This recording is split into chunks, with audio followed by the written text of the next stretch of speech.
Cub, another fight week. How are you feeling, man? I feel really good. I'm excited. Uh, Pretty calm. Yeah, feels like I know exactly what I'm doing. Yeah. I mean, how much has sort of the fight week feel changed throughout your career? I mean, you've done so many of them. What point are you in, and can you compare it to other previous times where it felt completely different? Um, yeah, before it was always so stressful, trying to get everything done, trying to do everything so perfect. Um, just the nerves of the fight. It felt like it would take forever. Just those, 4 days leading up to it. It's like felt like forever. But now, with the team I have around me, they're all just my friends, good people, and it's just kind of taking it easy, trusting the process, and getting it done. Yeah, and you are co-main eventing. Did you feel like at this stage in your career, being in your 40s, you were going to be co-main eventing a UFC event?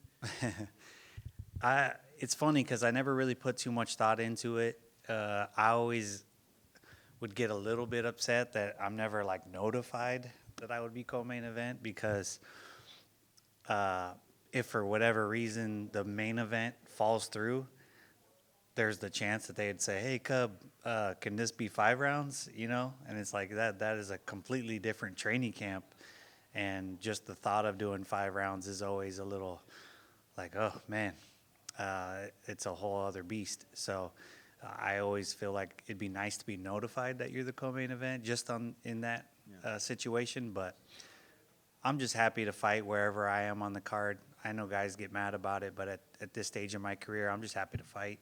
Whether I'm the first fight of the night, co-main, main, doesn't matter to me. And your opponent, Billy, was here not that long ago, and he was saying how he was a fan of you before he even started fighting. So you're already at a point in your career where, that kind of becomes more often. How do you feel about it? Are you, like, proud? Does it make you feel old? How do you feel about it? Um, it, I kind of expect it because I think I have a fan friendly fighting style. It makes me proud. Um, and yeah, I got no problem with it. I know he just had a birthday, and so I'm excited to welcome him into the Masters division. He's one of the old guys like myself, so uh, you know he's been around for a little while. So yeah, I'm happy to welcome into the Masters division. Yeah. And at this point, what's sort of the motivation to keep going? Is it the fact that you're healthy and you just want to do this as much as you can because, at some point you won't be able to? Or do you still have goals, records? We see Jim Miller out there, like, has certain records that he wants to maintain and keep. What's your motivation in this sport at this point? Just enjoying it. I'd say my main motivation at this point is I have Bloodline, the management company, and I have a whole crew of guys that I mentor and that I really try to show them everything of what to do, what not to do. Helping them with training, their mental game, and it's one thing for a coach to say do this, do that. It's another thing to show them. So the last couple of weeks when we're doing conditioning drills and I'm beating everybody, they're a bunch of 20-year-olds that are in tip-top shape and I'm winning. Uh, they know that I practice what I preach, and so it's not just me talking. I'm showing them the way, and to me that means a lot. Yeah, for sure. And how close would you say like retirement is? Have you begun to thought about that, or is that something you don't want to think about until the time comes? Like, what does that mean to you? What does that look like for you? Um, yeah, I'm close. I'm just like I said, I'm just having fun, and I'm still competing with 20-year-olds. I'd say the 45-pound room in my gym is pretty incredible, and it keeps me feeling young. Just being in the room every day with these guys, and having young kids motivates me to stay in shape and want to be youthful, and yeah, I'm happy to be here. I'm excited that most of my career has been so stressful, for fighters. The stress that is on us is crazy. And for me to be at this point in my career, it's like I'm just enjoying it. And I'm like, this is fun. Thank you. Come over here. What a year 2024 has been, because you and Joaquin Buckley were having back and forths on Twitter, and now you're the main and co-main event on the same card to end the year. Kind of weird, isn't it? Yeah, I figured I'd be asked this, but I stand by what I said. I don't think the younger guys should be disrespecting the older guys, and it's just what I think. And I think that the people that paved the way should always deserve some respect. Have you ran into him at all? No, Been but here? I'm sure I will, and I'm not gonna back down from what I said. I was a fan of his until he opened his mouth a little bit, and I got no ill will towards him. I just, like I said, I think people need to show respect. Is there anything he can do to get back in your good graces? I mean, I think just an apology for calling me a hoe, because that's one thing I'm not. I've stayed true to myself. I stayed true to who I am. This is my entire career. So the name calling was just a little over the line. But I was a fan of his until that moment. On a different note, you said you don't really care about the placement on the fight card, but second straight fight outside of the Apex and in front of big crowds. Does that mean something to you right now?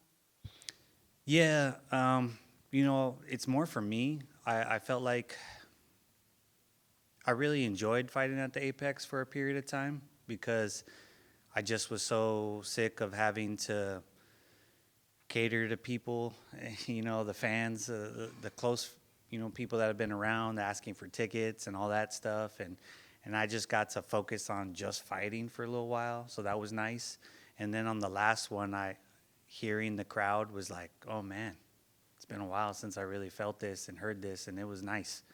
And it was motivating to want to do another fight in front of a crowd. Last thing, wanted to ask you about a couple of your past opponents who just competed this past Saturday. Duho Choi, your co-Hall of Fame fight opponent, goes in there, has a great performance against Nate Landwehr, and then on the other end you had Crone Gracie, who you had a terrific battle with, and he had a tough night with Bryce Mitchell and got knocked out. What did you think of the performances of those two, especially after having fought both of them? Well, obviously with Crone, he hasn't looked as good, and what people don't understand is confidence is such a huge thing in this sport. And you look at boxing and guys, they can have 20, 30 fights and be undefeated, and they hadn't really. You get progressively tougher opponents, and you have all this confidence before you go into big fights. And in the UFC, you fight the best of the best, and it's hard to get a winning streak together. And when you start to go on your first losing streak, it's very hard for people to deal with. A lot of people never come back after the first couple losses, and that's always wild to me. But yeah, confidence is huge, and I think Crone he needs some confidence, and I think he needs good people around him. As far as Duho Choi, exactly the opposite. He was a shell of himself. He was almost undefeated. He had a couple losses early in his career when I fought him. Nobody had been able to test him. He had a lot of confidence, and then I feel like I kind of broke that. And then he struggled for a long time. So when he got his first win on his last fight, I was like, man, I was so happy for him. And then he looked so good. And Nate is not a slouch, and he looked so good. So I was telling my wife, I go, look, it's crazy how much confidence plays a role in this. And I was proud of him. Cub, here to your right. 5 years ago, I believe you're the only one back-to-back cards here in Tampa for the UFC. So bringing up Crone, how do you reflect on where you were 5 years ago and being here again? Tampa's been good to me.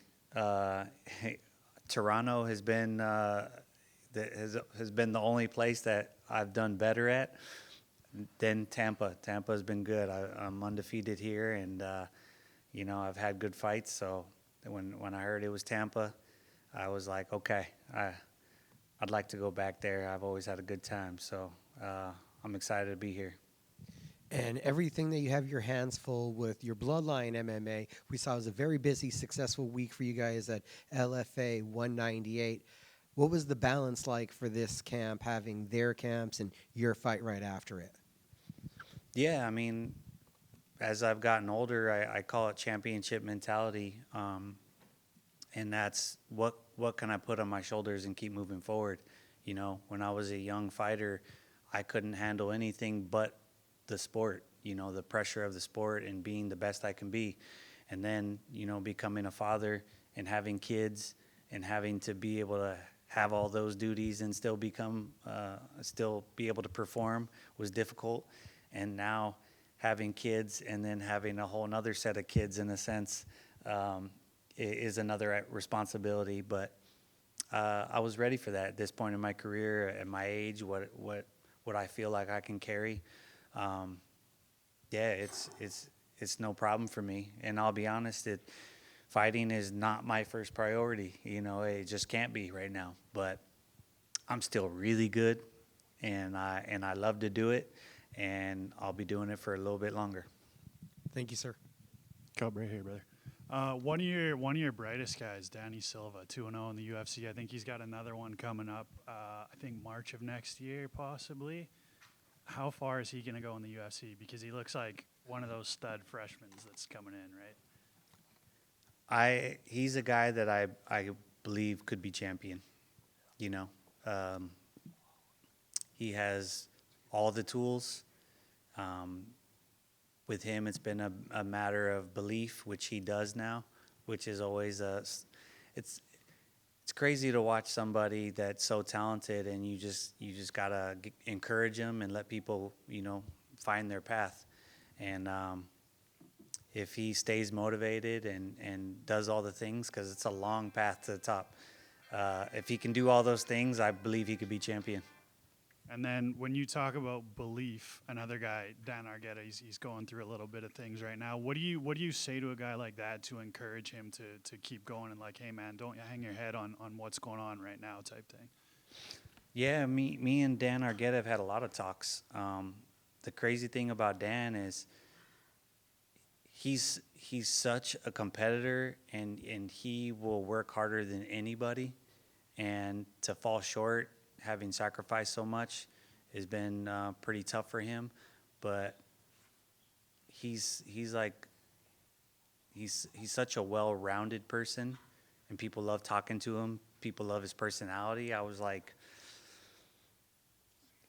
don't beat yourself up, because a lot of these guys, they can only fight. There's guys that, hey man, your best bet is fighting, and that's how you're going to be successful, if anything. Dan, I feel like he could do any job. Like, you don't need fighting. Like, you're good at it, but you don't need it, because he's just a well-rounded person. So for me, mentoring these guys, I want to give them my honest advice and make sure that they're taken care of long term. That's my main thing, is I want to make sure that these guys, have families and retire, and I'm proud of who the humans they become, not just about their fighting careers. How do some of them take that? Because, I mean, like you said, some guys, their only focus in life has been fighting, and they've put the blinders on. They know nothing else other than fighting. So when you have that conversation, you're like, hey, man, I'm not being disrespectful here. I'm just telling you that, man, you could do whatever you want in this life. Do some of them take it differently than others? Well, of course, but would I be a friend if I didn't tell them my honest opinion? There's too many people in this sport that are giving bad advice because of their own interests, and I don't think that's right. And I'm always going to be a fighter first. That's why these guys appreciate me, because I'll give them my honest opinion, and I'll take responsibility if I'm making mistakes. Something I learned with my old manager. He used to let me have it after fights sometimes and tell me things that he thought I was doing wrong, and then I'd say okay. And then I'd come back and say, well, I don't think you're doing this right. And I'd fire back. And I'd say, hey, well, if you're going to say things to me, I should be able to say things back to you. This is a relationship. It's not a dictatorship. And that's why one of the reasons why I'm really liking the coaching thing is I'm so sick of coaches telling fighters to do this and do that because I say so. And it's like, explain why. Validate yourself. Explain why. These fighters they're smarter than you give them credit for, and you gotta make sure these fighters understand why they're doing things so they can become better athletes. Actually, kind of got one more going off of that. There was a boxing fight a few weeks ago. I don't know if you saw the clip, but the guy was in his corner, and I think it was the third round of the fight. He looked at his cornerman and he said, "Man, I don't want to be here anymore." Like, have you ever had any situations like that with guys in the gym being like, "Coach, I don't know what to do. I don't know if I want to be doing this anymore." Like, what would your advice be if you were in that scenario? Well, it's tough mid-fight. That's a really tough one, because if their performance isn't great and they're saying that, then it's probably best to call it for overall health, reasons. But if they're saying that and they're actually doing good, sometimes it's just a little switch. You got to talk them into it. But that happens in careers. Guys do that. That's what I always say in this. Like, people don't understand, when you have a 20-year career, your motivations go up and down. And there's like fights you look back and go, man, maybe I shouldn't have taken that fight. Maybe I wasn't mentally ready, And I can honestly say at least one fight I have that I probably shouldn't have fought. But for the most part, you got to find your motivation. And if it's not there, then you need to take some time off and reevaluate. It happens. Cool. Thanks, guys.